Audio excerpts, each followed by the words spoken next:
اس نے وہیں سے جواب دیا تو حسن نے گور کر واش روم کے بند دروازے کو دیکھا تھا۔ عقیدت فوراً باہر آؤ اور ادروائز کل شاپنگ پر نہیں جاؤ گی تم۔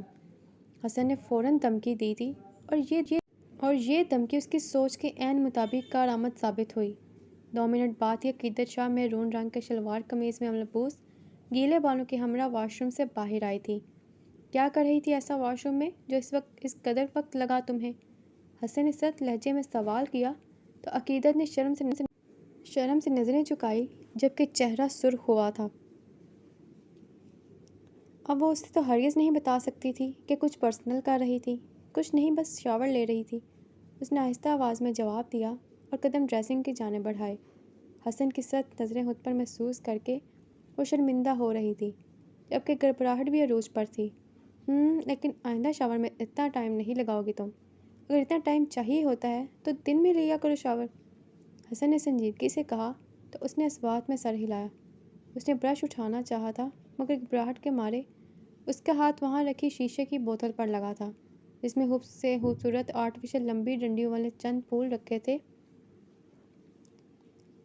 بوتل زور سے نیچے گری تھی۔ روم میں کارپٹ نہ ہونے کی باعث بوتل نیچے ماربل پر گری تھی۔ اس کا ایک چھوٹا سا شیشہ اچھل کر عقیدت کے پاؤں کی انگلیوں کے بیچ پھنسا تھا۔ اس نے جیسے ڈر کے مارے چیخ کر پاؤں پر زور دیا، شیشہ اس کی انگلی میں چبھ گیا۔ حسن تیزی سے اٹھ کر آگے آیا تھا۔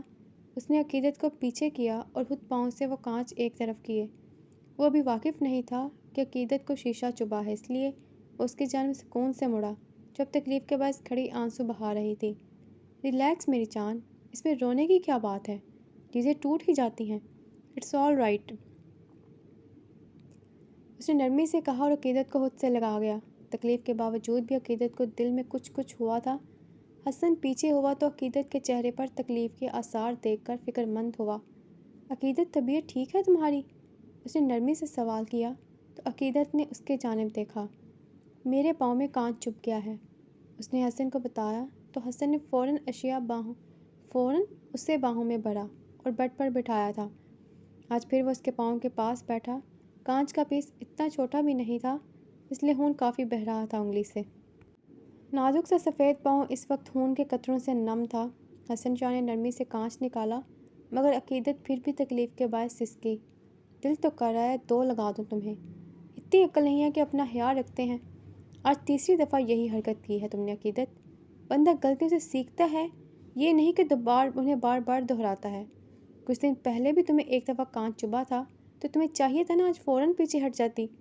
حسن شاہ نے غصے سے اسے ڈانٹا تھا۔ اسے بہت غصہ آ رہا تھا اس کی کم عقلی پر۔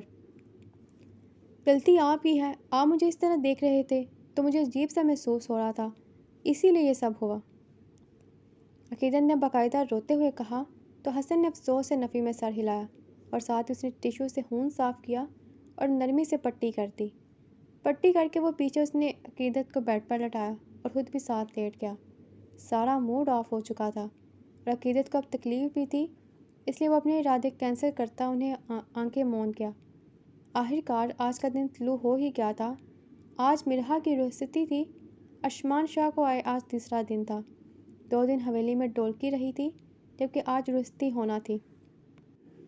ان کچھ دنوں میں ارسلہ کی جانب سے بھی خوشخبری مل چکی تھی تو اس لیے آج مرحا کے ساتھ ساتھ حریم اور ارسلہ بھی بہت پروٹوکول میں تھیں۔ سب افراد حویلی میں موجود تھے۔ ارشمان نے حریم سے مل کر اسے معاف کر دیا تھا جبکہ ارسلان شاہ کے ساتھ بھی اچھی خاصی دوستی سی ہو گئی تھی ارشمان کی۔ عقیدت آج حسن سے بہت ناراض تھی کیونکہ وہ ابھی تک حویلی نہیں آیا تھا۔ پرسوں شام سب کے بہت روکنے کے باوجود وہ ایک میٹنگ کے لیے راول پنڈی چلا گیا تھا۔ سارے فنکشن تو اس نے مس کر دیے تھے مگر آج اس کی کمی عقیدت کو بہت چبھ رہی تھی۔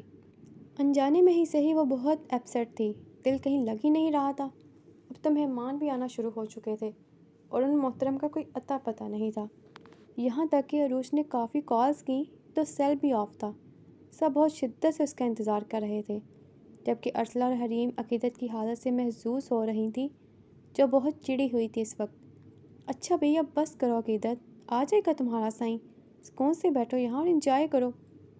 حریم نے صوفے کی جانب اشارہ کیا۔ وہ تینوں اس وقت عقیدت کے کمرے میں ہی تھیں۔ ارسلہ کی طبیعت ٹھیک نہیں تھی تو وہ بیڈ پر لیٹی آرام کر رہی تھی۔ ساتھ ساتھ عقیدت کی حالت پر مسکرا رہی تھی، جبکہ حریم سکون سے ڈریسنگ کے سامنے کھڑی تیار ہو رہی تھی۔ آج اس نے شاہ کو بہت مشکل سے منا کر آتشی رنگ کی ساڑی پہنی تھی، جس میں وہ غضب ڈھا رہی تھی، جبکہ طبیعت خرابی کے باعث ارسلہ نے تو تیار ہونے سے انکار کر دیا تھا۔ اس کا کہنا تھا کہ اس کا دل نہیں سجنے سنورنے کا، مگر آیت نے اسے آ کر سمجھایا تھا کہ کچھ دیر آرام کر لے، پھر بے شک ہلکا صحیح سے تیار ضرور ہو جائے۔ آخر ان کی بڑی بہو تھی، وہ اگر اس طرح باہر جاتی تو یقیناً لوگوں نے باتیں بنانا تھی۔ شاور نے اسے میڈیسن بھی دے دی تھی، جس کا اثر تھا کہ اب وہ قدرے بہتر محسوس کر رہی تھی۔ عقیدت تو مرحا کے ساتھ پارلر سے ہی تیار ہو کر آئی تھی۔ مرحا اپنی حویلی تھی اس وقت، جبکہ باقی سب یہیں تھیں۔ وہاں صرف مرحا کی ایک پھپھو اور حدید اس کے پاس تھے۔ تھوڑی دیر میں عقیدت اور عروج نے بھی چلے جانا تھا۔ اس کے بعد ہی آیت لوگ سب بارات لے کر وہاں جانے والے تھے۔ ارسلہ اٹھو، اب میں تمہیں تیار کر دوں یار، تم چینج کر کے آؤ، پھر تمہیں میک اپ کروں۔ حریم نے بالوں کو ٹھیک کرتے خود پر سے نظریں ہٹا کر ارسلہ کو دیکھتے کہا، کیا کروں، دل ہی نہیں کر رہا۔ اس نے منہ بسور کر کہا تو عقیدت نے گور کر اسے دیکھا تھا۔ مجھے دیکھو، جس کا شوہر ابھی تک آیا ہی نہیں، اتنی ڈسٹرب ہوں میں، پھر بھی تیار ہو گئی ہوں۔ ایک تم ہو جس سے ابھی لالا اتنا پیار کر کے گئے ہیں، پھر بھی موڈ بنا رہی ہو کہ تیار نہیں ہونا۔ عقیدت نے حسن کا غصہ ارسلہ پر اتارا تو حریم اور ارسلہ نے ایک دوسرے کو دیکھا، پھر دونوں ہی مسکرائی تھیں۔ محترمہ، اب اپنا غصہ اس بیچاری پر مت نکالو، اس کی طبیعت پہلے ہی ٹھیک نہیں۔ تم باہر جاؤ اور کال کرواؤ پھپھو سے، ممکن ہے وہ اپنی حویلی چلا گیا ہو۔ حریم نے کہا تو عقیدت نے اثبات میں سر ہلایا اور اپنا بھاری لہنگا دونوں ہاتھوں سے اٹھاتی باہر کی جانب بڑھی۔ پیرٹ لہنگے پر اورنج بلاؤز پہنے، بھاری پنک دوپٹہ کندھے پر ڈالے، بڑھ بڑھ کر کانچ کی چوڑیاں پہنے، بالوں کو کھلا چھوڑے وہ اس وقت بہت پیاری لگ رہی تھی۔ حریم نے ارسلہ کا ڈریس نکال کر اسے تھمایا تو وہ اٹھ کر واش روم کی طرف بڑھی تھی۔ حریم کمرہ سمیٹنے لگی۔ 5 منٹ بعد ارسلہ بھی ڈارک بلو کامدار لانگ فراک پر لائٹ پنک بھاری دوپٹہ اوڑھ کر باہر آئی تو حریم نے اشتیاق سے اسے دیکھا۔ وہ ابھی سے بغیر کسی بناؤ سنگار کے ہی بہت پیاری لگ رہی تھی۔ حریم نے ماشاءاللہ بولا تو وہ شرما سی گئی۔ حریم اسے تھام کر صوفے تک لائی۔ اسے بٹھا کر وہ خود آہستہ سے اسے میک اپ کرنے لگی تھی۔ میک اپ کرنے کے بعد اس نے اس کی جانب غور سے دیکھا جب قیامت ڈال رہی تھی۔ اس قدر خوبصورتی دیکھ کر حریم کو بے ساختہ خوف سا آیا تو اس نے ملازمہ کو کال کر کے مرچیں لانے کا کہا تھا۔ حریم نے نرمی سے اسے ڈریسنگ کے سامنے سہارا دے کر کھڑا کیا تو ارسلہ خود بھی حیران رہ گئی۔ حریم نے اس کے بالوں کا رف سا جوڑا کیا اور آگے سے 2 لٹ نکال کر انہیں کرل کر دیا۔ اس کا دوپٹہ ٹھیک سے کندھے پر سیٹ کر کے اسے نفوذ سی جولری دی۔ وہ مکمل تیار ہو چکی تھی۔ تبھی آیت خود ملازمہ کے ہمراہ مرچوں کی پلیٹ لائی۔ آیت نے دونوں کو بہت پیار کیا اور ارسلہ کی بہت تعریف کی، پھر دونوں کی ہی نظریں اتاریں۔ اب تم دونوں بھی نیچے آ جاؤ، سب مہمان آ چکے ہیں، آیت نے نرمی سے کہا تو انہوں نے اثبات میں سر ہلایا۔ آیت خود ملازمہ کے ساتھ باہر چلی گئی تو حریم نے ارسلہ کی جانب دیکھا۔ تم بیٹھو، میں دودھ بھجواتی ہوں تمہارے لیے، پی کر آنا باہر، صبح سے کچھ کھایا بھی نہیں تم نے، حریم نے سنجیدگی سے کہا تو ارسلہ نے اثبات میں سر ہلایا، کیونکہ اب اسے بہت ویکنس ہو رہی تھی۔ حریم نے ابھی دروازہ کھولا ہی تھا کہ سامنے شاور شاہ کو دیکھ کر وہ مسکرائی۔ وہ شاید اپنی بیوی کے پاس آیا تھا۔ سفید کڑکتے شلوار قمیض پر سیاہ شال اوڑھے، بال ماتھے پر بکھیرے، قیمتی واچ اور پشاوری چپل پہنے وہ بہت ہینڈسم لگ رہا تھا۔ حریم نے مسکرا کر اسے دیکھا، جائیں اندر مل لیں اپنی بیوی سے اور شکر ادا کریں میرا، جو اتنا پیارا تیار کیا ہے میں نے اسے۔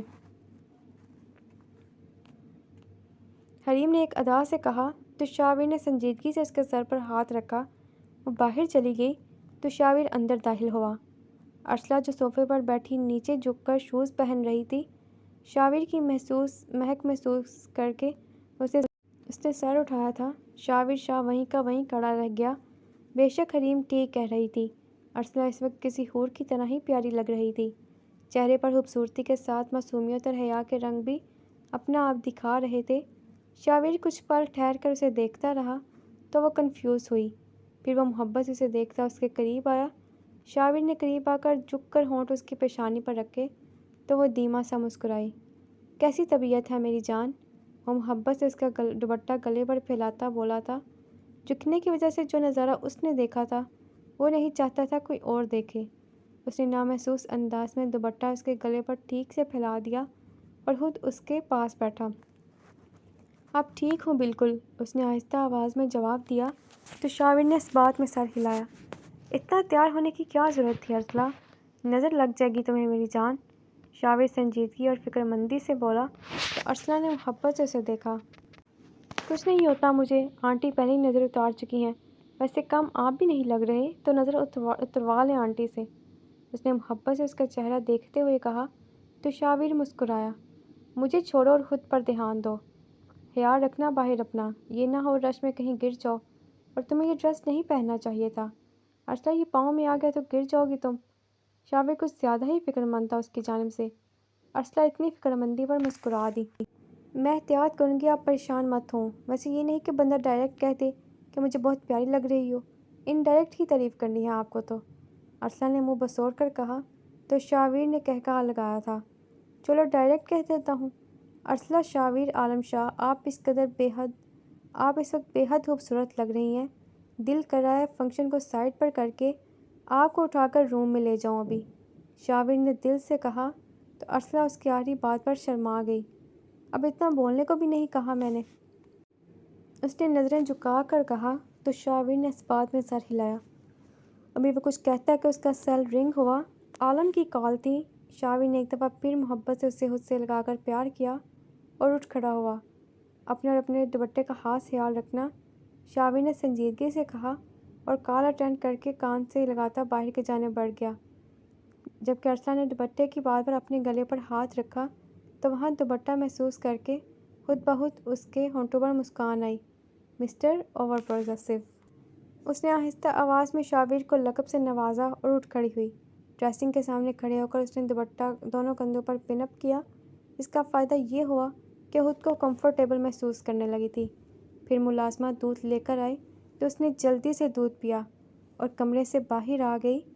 اب اس کے قدم باہر کی جانب تھے جہاں لان میں سب موجود تھے۔ عقیدت، آؤ بیٹا اب چلیں حویلی، عروش اس کے پاس آتی بولی تو عقیدت نے ستے چہرے سے اسے دیکھا۔ وہ آئے نہیں ابھی، اس نے فکر مندی سے پوچھا تو عروش نے محبت سے اسے دیکھا۔ تم پریشان مت ہو، شاید مصروف ہوگا اس لیے کال پک نہیں کر رہا، ممکن ہے حویلی آ چکا ہو، اس نے عقیدت کو تسلی دی تو عقیدت نے اس بات میں سر ہلایا۔ وہ دونوں باہر آئیں جہاں ان کا ڈرائیور موجود تھا۔ مرد سارے اس وقت مردوں کی سائڈ پر تھے۔ اب یہاں حریم، ارسلہ، آیت، نور، سمن اور شائستہ بیگم ہی تھیں جو سب مہمانوں کو دیکھ رہی تھی۔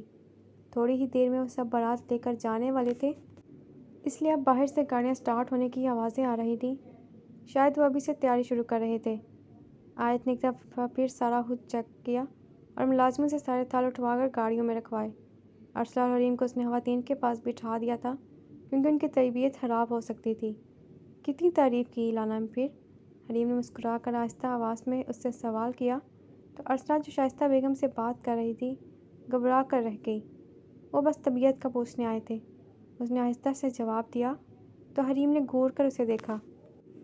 اب کم از کم جھوٹ تو مت بولو، بے شک طبیعت کا پوچھنے آئے تھے، مگر تعریف تو کی ہوگی نا، اس نے ذرا خفگی سے کہا تو ارسلہ نے اس بات میں سر ہلایا، جس پر حریم نے افسوس سے نفی میں سر ہلایا تھا۔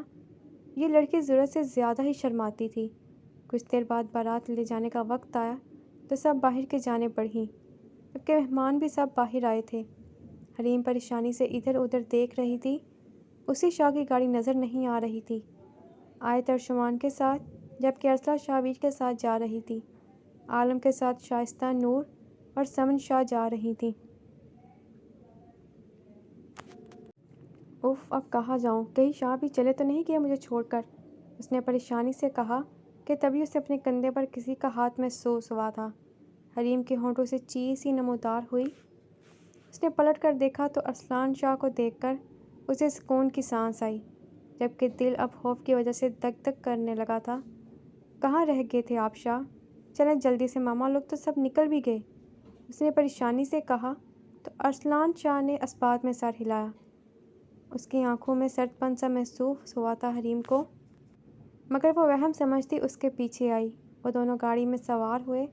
شاہ نے گاڑی جیسے ہی مین روڈ پر ڈالی، اس نے گھور کر حریم شاہ کو دیکھا جو اب عقیدت کو میسج کر رہی تھی۔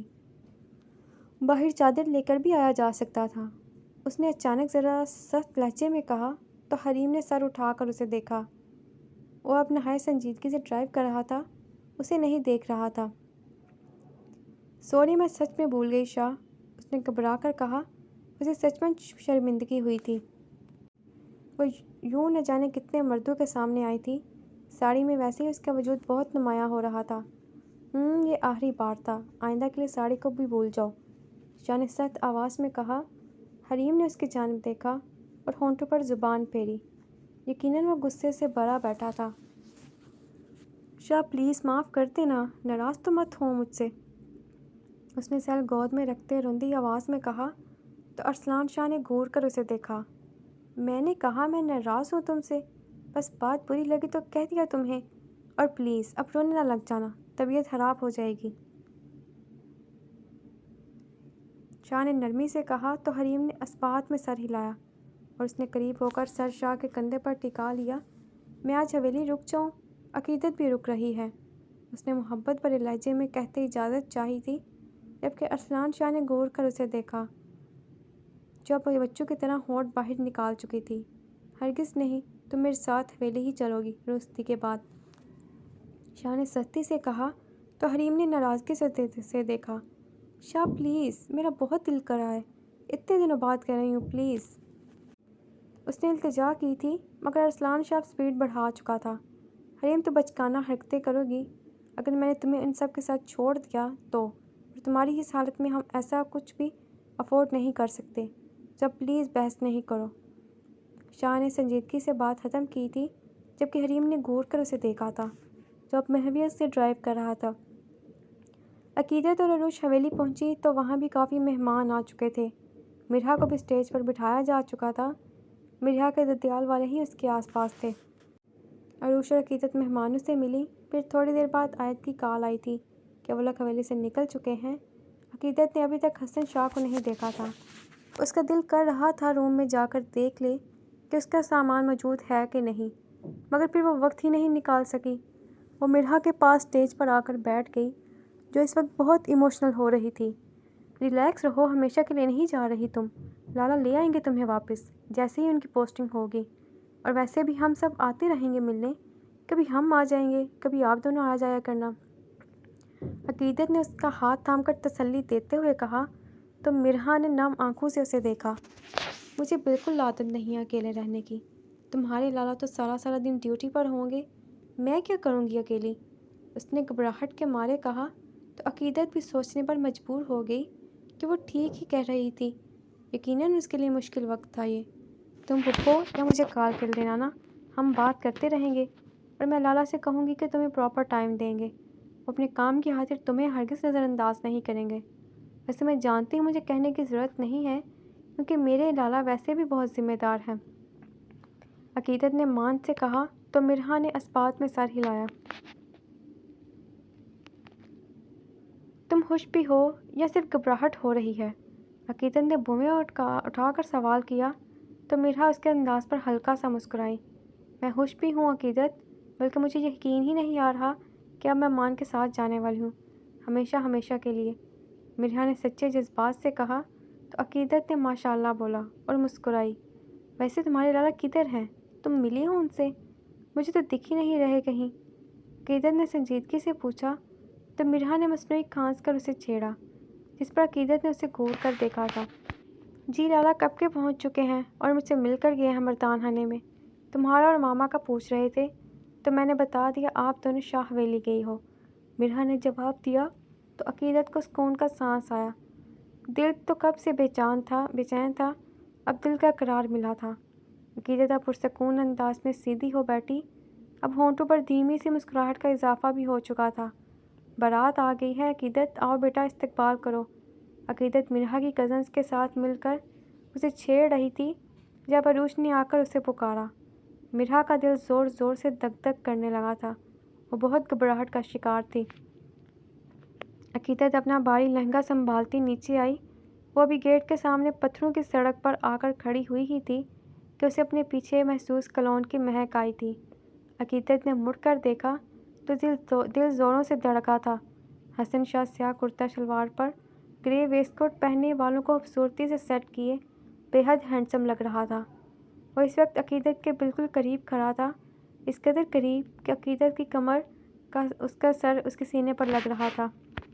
وہ مصروف سے انداز میں ایک ہاتھ سے سیل کان سے لگائے کسی کو کچھ ہدایات دے رہا تھا، اور جبکہ نظریں گیٹ کی طرف تھی جہاں سے ڈول بجنے کی آواز بہت زور سے آ رہی تھی۔ باراتی بھی بس آنے ہی والے تھے اندر۔ عقیدت نے چہرہ پھر سے سیدھا کیا۔ دل تو کیا تھا کہ پوچھ لے کہاں تھے آپ، مگر اسے جھجک سی آئی۔ وہ آگے جانا چاہتی تھی، اپنے لالا کا استقبال باہر سے ہی کرنا چاہتی تھی، مگر اب دل نہیں کر رہا تھا اس سے دور ہونے کا۔ بے شک وہ اس کے پیچھے کھڑا تھا، مگر یہ احساس ہی عقیدت کے لیے بہت معنی رکھتا تھا کہ وہ حسن شاہ کے قریب ہے۔ اندر لان میں جاؤ، یہاں مرد موجود ہیں عقیدت۔ وہ فون کان سے ہٹا کر سنجیدگی سے بولا تو عقیدت نے پلٹ کر اسے دیکھا۔ لالا لوگ آ جائیں پھر ان کے ساتھ چلی جاؤں گی اندر، ویسے بھی آپ ساتھ ہیں میرے تو کوئی دیکھ بھی نہیں سکتا مجھے، وہ خود یقین سے بولی۔ تو حسن شاہ کے دل کو سکون ملا۔ وہ اس کے ساتھ خود کو اس قدر محفوظ محسوس کرتی تھی، یہ جان کر وہ مطمئن ہوا۔ کہاں تھی تم آج شام سے؟ حسن نے یاد آنے پر سوال کیا۔ اب وہ اس کے بالکل ساتھ کھڑا تھا، دونوں ہاتھ کمر پر بندھے تھے۔ اس کی نظریں گیٹ پر تھیں، مگر وہ وقفے وقفے سے اس پر بھی ایک نظر ڈال رہا تھا۔ پھپھو کے ساتھ حویلی گئی تھی، لالا سے بھی ملنا تھا، اور ویسے بھی میرے لالا کی بھی شادی ہے نا، تو دونوں طرف رہنا بنتا تھا، عقیدت نے سمجھداری سے کہا۔ تو حسن شاہ نے اس بات میں سر ہلایا تھا۔ کچھ خیال شوہر کا بھی کر لیتی کہ وہ 3 دنوں بعد آ رہا ہے۔ اتنا غصہ آ رہا تھا مجھے تم پر کہ دل کر رہا تھا ابھی جا کر لے آؤں تمہیں حویلی سے، حسن شاہ نے سخت لہجے میں کہا۔ تو عقیدت کو دل ہی دل میں خوشی ہوئی، یعنی وہ بھی اس کی کمی محسوس کرتا رہا تھا۔ تو آ جاتے، کس نے روکا تھا؟ ویسے بھی میں نے کافی کالز کروائی تھیں پھپھو سے، مگر آپ نے ریسیو نہیں کی، عقیدت نے خفگی سے کہا۔ تو حسن شاہ نے نفی میں سر ہلایا اور سامنے دیکھا جہاں سے اب مہمان آنا شروع ہو گئے تھے۔ اس کی کچھ کزنز ہاتھوں میں پھولوں کی پتیوں سے بڑی ٹوکریاں لے کر کھڑی تھی، اب مہمانوں پر برسائے جا رہے تھے۔ جب ارشمان شاہ، شاویش، ارسلان اور باقی دوستوں کے ساتھ اندر داخل ہوا تو عقیدت شاہ بھی مسکرا کر آگے بڑھی تھی، مگر حسن نے سختی سے اس کا ہاتھ جکڑا تو عقیدت نے تکلیف سے ہونٹ بھینچے اور اسے دیکھا جو اب سرخ آنکھوں سے اسے گور رہا تھا۔ نظر نہیں آ رہے کتنے لڑکے ہیں سامنے، اور تم بغیر سر ڈھکے ان کے سامنے جا رہی ہو؟ عقیدت، حسن شاہ، فوراً سے پہلے لان میں جاؤ، تمہارے لالا نے ادھر ہی آنا ہے، پھر مل لینا، جسٹ گو ناؤ، حسن نے سختی سے کہا۔ تو عقیدت کو بھی اپنی غلطی کا احساس ہوا۔ حسن نے جیسے ہی اس کا بازو چھوڑا وہ تیزی سے لان کی جانب بڑھ گئی۔ حسن شاہ خود مسکرا کر آگے بڑھا، اس نے پہلے ارشمان کو سینے سے لگایا، پھر وہ باقی سب لڑکوں سے بھی ملا۔ ارشمان شاہ ڈارک بلو شیروانی میں کسی ریاست کا شہزادہ ہی لگ رہا تھا۔ خوبصورت نقوش اس وقت اس کی خوشی کا اظہار کرتے مزید خوبصورت لگ رہے تھے۔ حسن شاہ اور اس کے کچھ کزنز ان سب کو مردان خانے میں لے گئے۔ پیچھے موجود خواتین لان میں چلی گئی تھیں، وہ خود بھی مردان خانے میں چلا آیا تھا۔ ماشاءاللہ بہت پیاری لگ رہی ہیں میری بیٹی، بس اللہ نظر بد سے بچائے تمہیں میری جان۔ آج سب سے پہلے مرحا کے پاس آئی اور اسے پیار کرتی ہوئی بولی تو وہ مسکرائی، جبکہ مہمان سب اس کا اپنی بہو کے لیے پیار دے کر حیران ہوئی تھی۔ حریم نے بھی آگے بڑھ کر اسے خود سے لگا کر اس کی تعریف کی تھی۔ سب عورتیں اب حریم شاہ کو دیکھ کر ایک دوسرے کے کانوں میں چیم گوئیاں کرنے لگیں۔ عروشہ بس جلدی سے رسمیں کر لیں، ہم پھر ان دونوں کو نکلنا بھی ہے۔ عالم نے تو کہا تھا کہ فلائٹ بک کروا دیتے ہیں دونوں کی، مگر ارشمان نے کہا کہ وہ اپنی گاڑی پر ہی جائے گا، پہلے ہی رات ہو چکی ہے تو اب مزید دیر نہیں کرنی چاہیے۔ آیت نے عروج سے کہا تو اس نے اس بات میں سر ہلایا۔ میں بلواتی ہوں سب کو، تم لوگ رسمیں شروع کرو، بس حدیث سے کہتے ہیں اب کھانا لگوا دیں، سب مہمان کھانا کھا لیں، تب تک رسمیں بھی ہو جائیں گی، پھر رستی کر دیں گے، عروج کہہ کر نیچے کی طرف بڑھ گئی، جبکہ عقیدت اب آیت کے کندھے پر سر ٹکائے بیٹھی تھی۔ اس کے سر میں اب تکن کی وجہ سے درد بھی ہو رہا تھا، جبکہ ارسلہ اور حریم مرحا کے پاس بیٹھی تھیں۔ تھوڑی دیر بعد سب مرد بھی یہیں آئے اور اسٹیج پر بیٹھ گئے تھے۔ لڑکیاں اپنے اپنے شوہروں کو دیکھتے سمٹ سی گئیں۔ ارسلہ اور حریم تو اسٹیج سے بھی نیچے چلی گئی تھیں، وہ اب سامنے صوفوں پر شائستہ نور اور سمن شاہ کے پاس بیٹھ گئیں۔ اب ہلنا بھی نہیں تم دونوں یہاں سے، کب سے دیکھ رہی ہوں، کبھی سیڑھیاں اتر رہی ہو اور کبھی چڑھ رہی ہو، بھلا یہ کوئی حالت ہے تمہاری ان حرکتوں کی؟ سمن شاہ نے دونوں کو ڈانٹا تو انہوں نے سر جھکا لیے تھے۔ ارسلان شاہ نے ایک نظر اس کی جانب دیکھا جو بالکل تھکی تھکی سی صوفے سے پشت لگا چکی تھی۔ پہلے دودھ پلائی کی رسم ہوگی جو کہ میں کروں گی، عقیدت نے بلند آواز میں کہا تو سب ہی مسکرا دیے تھے۔ محترمہ آپ میری بہن ہیں شاید، اور یہ رسم دلہن کی بہنیں یا کزنز کرتی ہیں۔ ارشمان شاہ نے مسکرا کر کہا تو عقیدت نے اس کی جانب دیکھا جو مرحا سے بالکل جڑ کر بیٹھا تھا۔ دونوں ہی ساتھ بہت پیارے لگ رہے تھے۔ عروش ان کی نظر بھی اتار چکی تھی۔ لالا میں آپ کی بہن ہوں تو مرحا کی کزن بھی میں ہی ہوں، اور ویسے بھی یہ رسم میں ہی کر سکتی ہوں ٹھیک طرح سے۔ ارسلہ حریم سے تو اپنا آپ سنبھل نہیں رہا، وہ کیا کریں گی یہ کام؟ عقیدت نے ان دونوں کی جانب اشارہ کر کے کہا تو دونوں ہی شرمندہ سی ہوئیں، جبکہ ان کے شوہروں نے عقیدت شاہ کو گھورا تھا۔ اب تمہارے شوہر کو کام سے فرصت ملے تبھی تم اس حالت میں آ سکتی ہو جو کہ ملنے سے رہی۔ عروش جو اب اسٹیج پر آئی تھی اس کی بات پر بولی تو جہاں عقیدت سب کے سامنے شرمندہ ہوئی، وہیں حسن شاہ کا چہرہ بھی سرخ ہوا تھا۔ ماما! حسن نے ماما پر زور دے کر اسے روکا تو عروش نے اس بات میں سر ہلایا تھا۔ اسی طرح ہنستے ہنساتے انہوں نے رسمیں کی۔ پھر عالم اور حدید شاہ بھی یہیں آ کے، مرحا کے تایا وغیرہ بھی سب اٹھ کھڑے ہوئے۔ ارشمان شاہ نے اٹھ کر ہاتھ اس کی جانب بڑھایا تو مرحا نے اپنا کانپتا ہاتھ اس کے ہاتھ میں دیا تھا۔ اسے نرمی سے دباتے ارشمان نے اسے تسلی دی تھی۔ نہ چاہتے ہوئے بھی مرحا کی آنکھیں بھیگ گئیں۔ وہ باری باری سب سے ملی۔ آخر میں وہ حسن شاہ کے سینے سے لگتی پھوٹ پھوٹ کر رو دی تو حسن نے اسے نرمی سے مزید خود سے لگا لیا۔ اس کے سر پر پیار کر کے اس نے نرمی سے اسے خود سے الگ کیا اور اس کا چہرہ اپنے ہاتھوں میں تھاما۔ بس میری گڑیا رونا نہیں اب، ارشمان ہے نا تمہارے ساتھ؟ حسن شاہ نے محبت سے کہا تو اس نے اس بات میں سر ہلایا۔ عروش کی آنکھیں بھی بھیگ گئی تھیں جنہیں وہ فوراً سے چھپا گئی۔ سب ارشمان سے بھی ملے تھے۔ اسی طرح سب سے مل کر وہ دونوں اپنی گاڑی کی جانب آئے اور یوں مرحا ارشمان شاہ اپنے گھر سے ہمیشہ کے لیے رخصت ہوئی تھی۔ ارشمان شاہ نے اسے فرنٹ سیٹ پر بٹھایا اور خود اپنی بہنوں کو پیار کرتا ڈرائیونگ سیٹ پر آیا۔ ریلیکس رہو مرحا، کچھ نہیں ہوا میری جان، اس نے گاڑی حویلی سے باہر نکالتے ہوئے اسے محبت سے دیکھتے تسلی دی تھی۔ جب بے آواز رو رہی تھی، جی، اس نے آہستہ آواز میں کہا اور نظریں جھکا گئی۔ جبکہ ارشمان شاہ سنجیدگی سے ڈرائیو کرنے لگا۔ وہ اسے کچھ وقت دینا چاہتا تھا تاکہ وہ خود کو سنبھال سکے۔